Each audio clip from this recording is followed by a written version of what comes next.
갈라디아서 1장 10절 말씀입니다. 갈라디아서 1장 10절 말씀 함께 한목소리로 교독하겠습니다.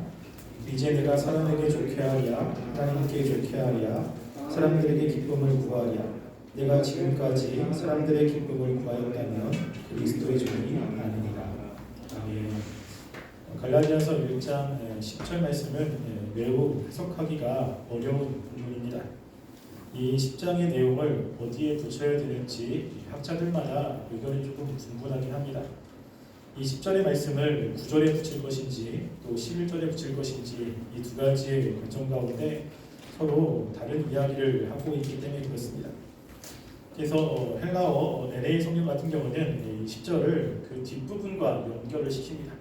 그래서 이 말씀 다음에 11절에 나오는 그 말씀들이 나온다고 생각을 하는데 대부분의 영역본들은 그 앞절에 붙이기를 합니다. 왜냐하면 1장 6절부터 9절 말씀을 이제 뒤로 이어갈 때 가교 역할을 한다고 생각을 하기 때문입니다. 실제로 1장 11절에 보면 형제들아 내가 너희에게 알게 하노니 라고 이야기를 하면서 새로운 어떤 사실을 이야기하는 것처럼 설명을 하고 있습니다.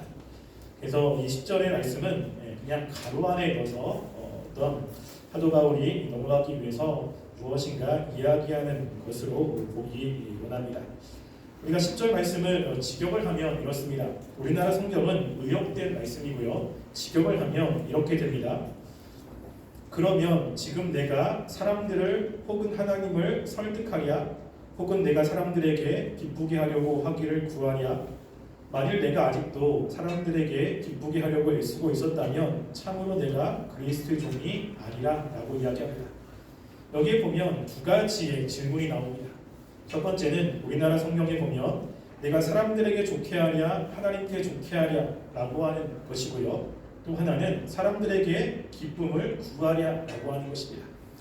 첫 번째 보면 내가 사람에게 좋게 하랴 하나님께 좋게 하랴 라고 이야기하지만 이것의 원 의미는 내가 사람들 혹은 하나님을 설득시키랴 라고 하는 뜻입니다. 좋게 하다라고 하는 그 헬라어 단어는 페이도라고 하는 뜻인 그 단어인데요. 이 단어는 권유하다, 설득하다라고 하는 뜻입니다. 그래서 사도 바울은 지금 이 사도 바울이 이야기하는 이 신층이 이것을 가지고 내가 사람들을 지금 설득시키는 것처럼 보이느냐 또 내가 하나님을 설득시키려고 지금 하는 것처럼 보이느냐라고 이야기를 하는 겁니다. 사도 바울은 하나님을 설득시키는 것은 말이 되지 않는다고 생각합니다. 그렇지만 그 당시에 사람들에게는 이 신을 설득시키는 방법이 있다고 생각을 하는 거죠. 그래서 말술이나 아니면 신이 원하는 어떠한 제사를 통해서 그 신을 설득시켜서 자신들이 원하는 방향으로 신의 뜻을 움직일 수 있다고 생각을 한 것입니다. 그래서 사람들에게 내가 하나님을 설득시켜가지고 내가 원하는 대로 그 하나님을 이끌고 있는 것처럼 보이냐라고 이야기를 하고 있는 것입니다. 또 하나는 내가 사람들에게 기쁘게 하려고 지금 이렇게 하는 것처럼 보이냐라고 질문을 하는 것이죠. 사도 바울이 이렇게 이야기하는 것은 사람들로부터 오해를 받고 있기 때문에 그렇습니다. 유대인들은 그 사도 바울에 대해서 잘못된 이야기를 하고 있습니다. 그들은 이방인들을 성도들을 얻기 위하여 본래 복음의 엄격한 율법적인 요구들을 일으켜 누구로부터 뜨리고 있다고 생각하고 있는 것입니다. 하나님의 자녀가 되려면 율법을 지켜야 되는 거죠. 그런데 사도 바울은 율법이 아니라 믿음으로만 하나님의 자녀가 된다고 이야기를 합니다. 그러면 율법을 지킬 필요가 없는 것입니다. 사람들은 율법에 매여서 그 율법을 지키는 것을 힘들어하는데 사람들의 구미에 맞게 그 복음을 변질시켜서 지금 사람들을 얻고자 한다고 생각을 하고 있는 것입니다.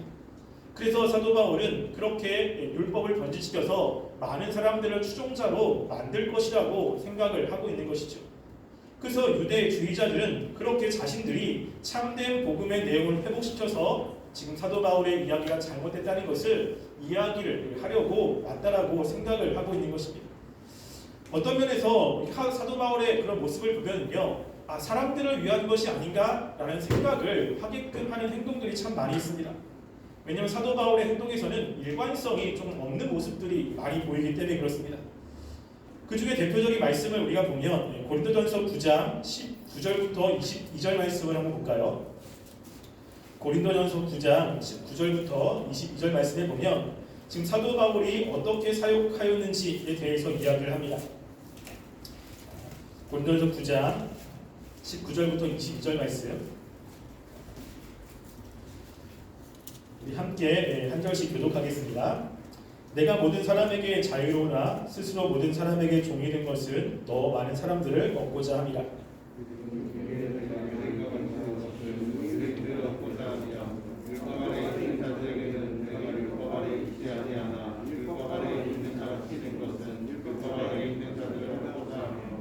율법 없는 자에게는 내가 하나님께는 율법 없는 자가 아니요 오히려 그리스도의 율법 아래에 있는 자이라.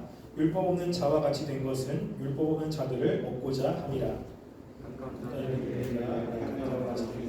약한 자를 얻고자 하고 내가 여러 사람에게 여러 모양이 된 것은 아무쪼록 몇 사람에게도 원하는 자. 아멘. 거기 보면 사도 바울이 이야기를 하죠. 내가 모든 사람에게 자유로우나 스스로 모든 사람에게 종이 된 것은 더 많은 사람을 얻고자 한다라고 이야기합니다. 그러니까 자신을 추종하는 사람들을 만들기 위해서 그렇게 한 것처럼 이렇게 들릴 수 있다는 것이죠. 그러면서 하는 말이 뭐냐면 유대인에게 내가 유대인과 같이 된 것은 유대인들을 얻고자 합니다 라고 이야기하죠. 그런데 율법 아래에 있는 자들에게는 내가 율법 아래에 있지 아니하나 율법 아래에 있는 자처럼 행동을 하고 있습니다. 근데 율법이 없는 자에게는 내가 율법이 없는 자가 아닌데 또 율법이 없는 사람처럼 행동하고 있는 거죠. 약한 자들에게는 약한 사람처럼 행동하고 있는 것입니다. 무엇이냐 그 상황과 그리고 사람에 따라서 다른 모습을 하고 있다는 것입니다. 그래서 분명히 하나님의 율법 아래 있는 사람이라면 그것을 지키며 그렇게 성실하고 신실하게 살아가야 되는데 사도 바울의 모습을 보면 이방인에게는 이방인의 모습대로 그리고 율법이 있는 사람들에게는 율법이 있는 사람처럼 이렇게 보이면서 행동을 하고 있는 것입니다. 그것을 본 유대인들은 일관성이 없는 그러한 사람이라고 생각할 수 있습니다. 그렇게 하는 것은 많은 사람들을 얻고자, 즉 자신의 추종자를 삼고자 한다라고 오해를 삼기도 합니다. 할례에서 마찬가지지요. 사도행전 16장 3절에 보면 사도 바울이 이렇게 이야기합니다. 제가 읽어드릴게요. 바울이 그를 데리고 떠나고자 할새 그 지역에 있는 유대인으로 말미암아 그를 데려가 할례를 행하니 이는 그 사람들이 그의 아버지는 헬라인인 줄 다 알미노라 라고 이야기합니다. 지금 바울이 그를 데리고 떠나려고 합니다. 그는 누구냐면 디모데입니다. 근데 지금 디모데를 보니까 유대인으로 말미암아 그를 데려다가 할례를 행하니 라고 이야기합니다. 사도 바울이 그 디모데를 데려다가 할례를 시켰다는 것입니다. 근데 우리가 보고 있는 갈라디아서 2장 2절부터 3절 말씀에 보면 이렇게 이야기하죠. 자, 갈라디아서 2장 말씀 볼까요? 갈라디아서 2장 2절과 3절입니다. 함께 읽어보겠습니다. 시작. 계시를 따라 올라가 내가 이방 가운데서 전파하는 복음을 그들에게 제시하되 유혹한 자들에게 사사를 한 것은 내가 다르게 하는 것이 헛되지 않게 하려 함이라. 그러나 나와 함께 있는 헬라인들도까지도 억지로 할례를 받게 하지 아니하였으니. 아멘. 이러면서 무엇이냐면 할례를 행하지 않게 했다라고 이야기를 합니다. 분명히 디모데에게는 할례를 행하라고 했는데 지금 여기서 갈라디아서를 통해서 보면 나는 할례를 강조한 적이 없다라고 이야기를 합니다. 어느 것이 맞는 것이냐라고 하는 것이죠. 그래서 유대인들은 사도 바울의 모습을 통해서 과연 일관성이 있느냐? 그렇지 않다고 생각하는 것입니다. 그렇게 행동하는 것은 많은 사람들을 추종자로 만들기 위해서 그렇게 행동하는 것이 아니냐라는 질문을 하고 있는 것입니다. 거기에 대해서 사도 바울이 명확하게 결론을 내리고 있습니다. 그게 뭐라고 하냐면 1장 10절에 보면요. 내가 지금까지 사람들의 기쁨을 구하였다면 그리스도의 종이 아니니라 라고 이야기를 합니다.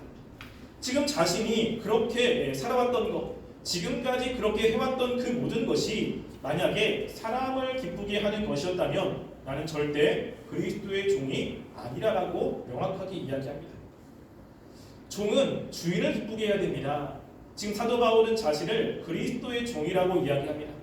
그러면 자신의 주인인 그리스도를 기쁘게 하는 삶이었다는 것을 이야기를 하고 있는 것이죠. 그래서 자신은 지금까지 해왔던 그 모든 것은 자신의 추종자를 만들기 위한 것이 아니라 나의 주인이신 그 그리스도를 위해서 이런 삶을 또 이런 행동을 했다라고 이야기를 하고 있는 것입니다. 우리가 여기서 두 가지의 교훈을 생각해 보려고 합니다. 첫 번째는 뭐냐면요, 우리가 주님의 일을 하기 위해서는 사람들의 오해를 받을 수가 있습니다. 지금 사도 바울이 이렇게 율법이 없는 사람들에게 찾아가고 율법이 있는 사람들에게 찾아갑니다. 약한 사람에게 찾아가고 강한 사람들에게 찾아갑니다. 지금 여기서 율법이 있는 사람과 없는 사람들은 지금 서로 유대인의 관점에서는 함께 할 수 없는 사람들입니다. 유대인들은 이방인과 함께 하지 않습니다. 그런데 사도 바울은 유대인이면서도 또 이방인과 함께 하는 거예요. 유대인의 관점에서는 사도 바울은 지금 왜 그들과 함께 하는지 말씀을 어기고 있는 사람입니다. 그러니까 그는 하나님의 말씀을 무시하는 사람이 되는 것이죠. 유대인의 입장에서 보면 사도 바울을 믿을 수가 없습니다. 그리고 사도 바울의 그 사람들을 오해하고 있는 것입니다. 그런데 사도 바울의 입장은 너무나 분명합니다. 사도 바울이 그렇게 하는 일은 무엇이냐면 그 아까 읽었던 고린도전서 9장 22절에 자신이 왜 그렇게 하는지를 이야기합니다. 9장 22절 보면 약한 자들에게 내가 약한 자와 같이 된 것은 약한 자들을 얻고자 하며 내가 여러 사람들에게 여러 모양이 된 것은 아무쪼록 몇 사람이라도 구원하고자 함이니 라고 이야기합니다. 사도 바울의 목적은 무엇입니까? 구원이라고 하는 거에 달려있는 거예요. 이 구원 안에는 유대인들과 이방인 이것에 차별이 없습니다. 약한 사람과 강한 사람 차별이 없는 거예요. 사도 바울은 유대인들의 편에서 유대인들을 옹호하기 위해서 하나님이 부르신 것이 아닙니다. 그들을 위해서 지금 살고 있는 것이 아니라 사도 바울은 분명하게 그리스도를 위해서 지금 이 일을 하고 있는 것이죠. 그리스도는 유대인에게도 필요하고 이방인에게도 필요한 것입니다. 이방인에 가서 그 이방인을 얻고자 한다면 어떻게 가야겠습니까? 유대인의 그 율례를 가지고 너희들 이렇게 행해야 된다라고 하는 규례로 다가가면 이방인들은 예수님을 믿을 수가 없습니다. 그들에게 복음을 전하려면 그들이 편한 것들 또 그들이 익숙한 것들을 가지고 그들에게 접근하고 거기에서 하나님의 말씀을 전하는 것이 필요한 것이죠. 그래서 사도 바울은 아테네에서는 철학을 가지고 이방인들에게 복음을 전했습니다. 거기서 많은 사람들을 이렇게 구원하지는 못했지만 그래도 그 가운데 일부의 사람들이 하나님을 믿게끔 한 것입니다. 유대인들에게는 자신의 유대적인 모습을 가지고 접근하면서 그들에게 복음을 전하려고 하는 것입니다. 사도 바울의 중심은 너무나 분명합니다. 하나님이 원하시는 구원을 위해 선 거예요. 그들의 영혼을 위해 선 겁니다. 그래서 그들의 영혼을 위해서는 자신이 이런 모습이 될 수도 있고 저런 모습이 될 수도 있는 것이에요.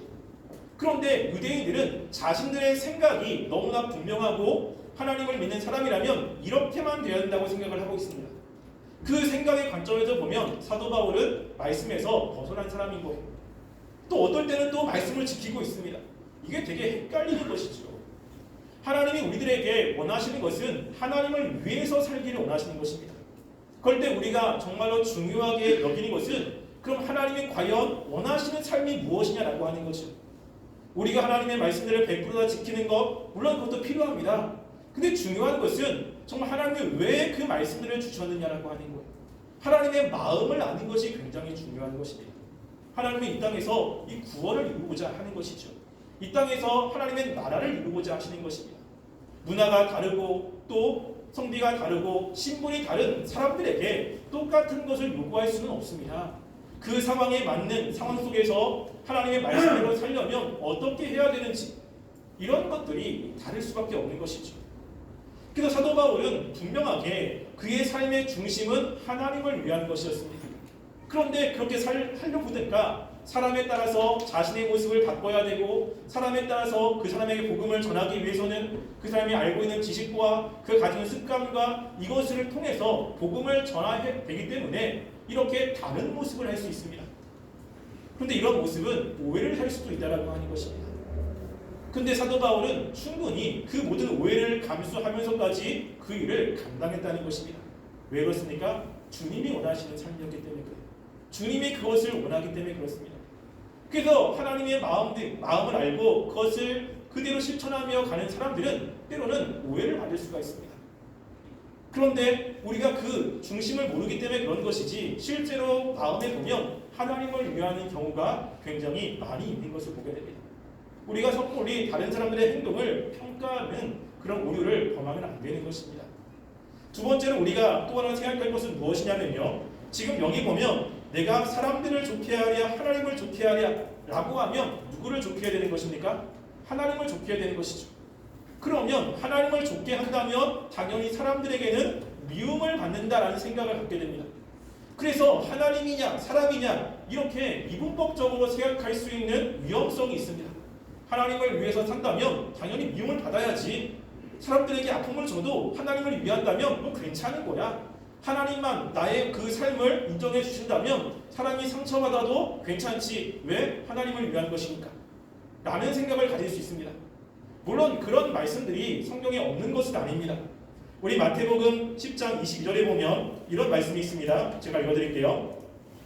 또 너희가 내 이름으로 말미암아 모든 사람에게 미움을 받을 것이나 끝까지 견디는 자는 구원을 얻으리라 라고 이야기하죠. 마지막 때가 되면 모든 사람들에게 미움을 받는다는 거예요. 내가 예수님을 믿는 것 때문에 사람들한테 미움을 받지만 끝까지 견디는 자들이 구원을 받는다는 것입니다. 그럼 그 미움을 받을 때 그것이 당연히 있는 것, 그리고 당연히 그런 것들이 있다는 것을 알고 감수하면서 이기라고 하는 거죠. 또 우리가 마태복음 24장 9절의 말씀에 보면 또 이렇게 말씀합니다. 그때의 사람들이 너희를 환난에 넘겨주렸으며 너희를 죽이리니 너희가 이 이름 때문에 모든 민족에게 미움을 받으리라 라고 이야기합니다. 그래서 사람들이 너희를 환난에 넘겨주겠고 너희를 죽인다. 나 때문에 너희가 모든 민족에게 미움을 받는다 라는 말씀을 보면 예수님을 믿는 것과 사람들의 그 사랑을 받는 것이 이분법적으로 생각을 할 수도 있습니다. 하나님을 위해서 산다면 당연히 미움을 받는 것이지, 하나님을 위해서 산다면 당연히 사람들과 불화가 있고 사람들과 싸움이 있는 것이라고 생각을 할 수도 있습니다.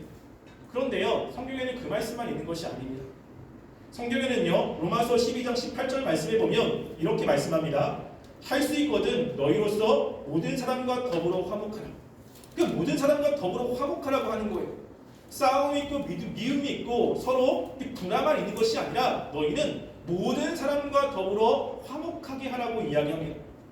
히브리서 12장 14절에는 또 이렇게 이야기합니다. 모든 사람과 더불어 화평함과 거룩함을 따르라. 이것이 없으면 아무도 주를 보지 못하리라 라고 이야기합니다. 뭐라고요?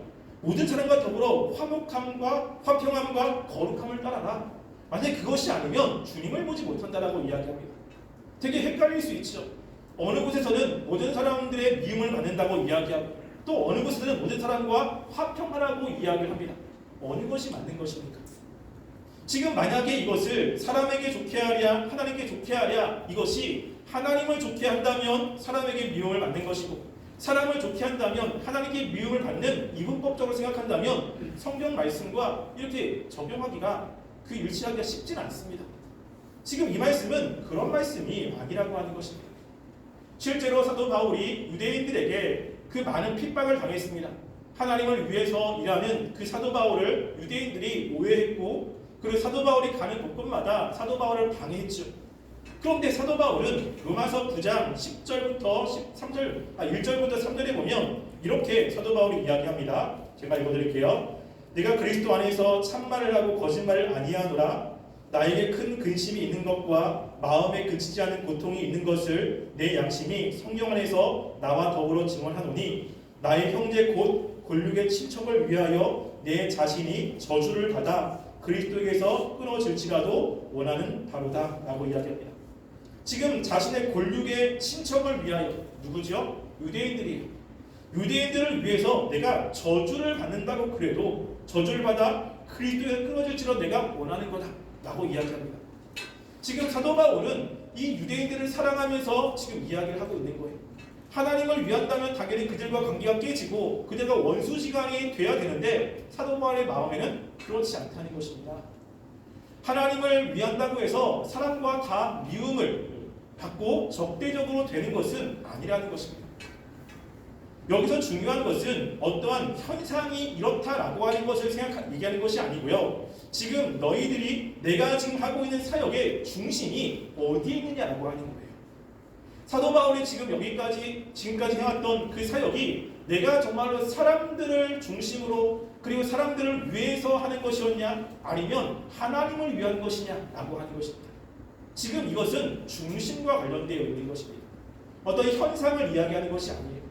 때로는 하나님의 말씀대로 살 때 사람들과 관계가 깨질 수도 있습니다. 그래도 내가 그것이 정말로 주님을 위한 것이라면 가야죠. 어쩔 때는 하나님을 위해서 살아갈 때 사람들과 관계가 좋아질 수 있습니다. 주님을 위한 것이라면 그 관계를 유지해야죠. 내가 깨졌느냐 안 깨졌느냐를 가지고 하나님의 뜻이냐 아니냐 이것을 분간할 수는 없다는 것입니다. 중요한 것은 내 마음의 중심이 과연 어디에 가 있느냐라고 하는 거예요. 주님을 위해서 살다가는 이런 사람들과 마찰이 있을 수 있습니다. 그래서 그것이 정말로 주님을 위한 것이라면 가야죠. 우리가 주님을 위해서 살아갈 때 정말 마찰이 있습니다. 그때 또 생각할 것은 무엇이냐면요. 나는 주님을 위해서 살아가니까 괜찮아라고 했을 때 정말로 내가 그것이 주님을 위한 것인지를 생각해 보셔야 돼요. 실제로 사도 바울이 교회를 핍박했습니다. 사도 바울은 그 일이 하나님을 위한 것이라고 생각을 했어요.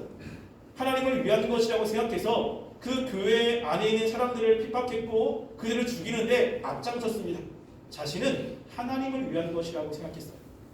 근데 나중에 알고 봤더니 그것은 하나님을 위한 것이 아닙니다. 하나님을 위한 것과 그렇지 않은 것 무슨 차이가 있습니까? 사도 바울이 그때 뭐냐면 사도 바울이 정말로 중요하게 여겼던 것은요. 너 이것을 하고 있느냐 그렇지 않느냐였어요. 하나님을 위한 것을 율법 즉 성경을 위해서 지금 예배를 드리냐 아니면 모세의 율법 그 율법들을 잘 지키고 있느냐 이게 그에게 굉장히 중요한 것이었습니다. 하나님보다는 하나님의 어떤 말씀 어떤 개별적인 그 계명들이 지키냐 지키지 않느냐 여기에 관심이 있었던 것입니다. 그런데 우리가 성경을 보시면요. 하나님이 이스라엘 백성들에게 주셨던 그 계명 가운데 제사법이 있죠. 제사법은 굉장히 중요한 것입니다. 그런데 그 이스라엘 백성들이 하나님이 처음 제사법을 주고 첫 예배를 집도할 때 문제가 생겼습니다.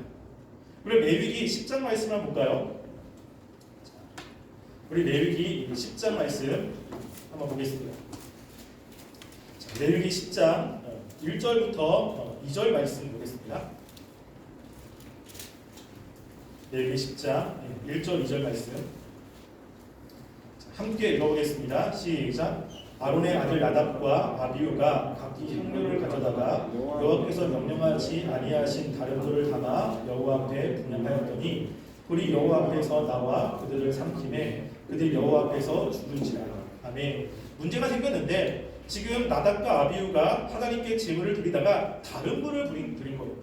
그래가지고 죽임을 당했습니다. 그래서 그 제사가 지금 이제 장례식이 된 거죠. 근데 문제는 뭐냐면 이렇게 제물을 드리고 난 다음에 이 제물을 어떻게 하느냐 그것도 굉장히 중요한 것입니다. 특별히 지금 드린 것이 속죄제거든요. 그 사람들의 죄를 속하기 위한 속죄제를 드린 이후에 그 내장이나 기름이나 그런 것들은 다 태우지만 앞다리나 이런 것들은 제사장이 먹게 되어 있어요. 그래서 제사를 다 끝나고 이제 모세가 그 제물에 남은 것이 어디냐라고 질문을 합니다.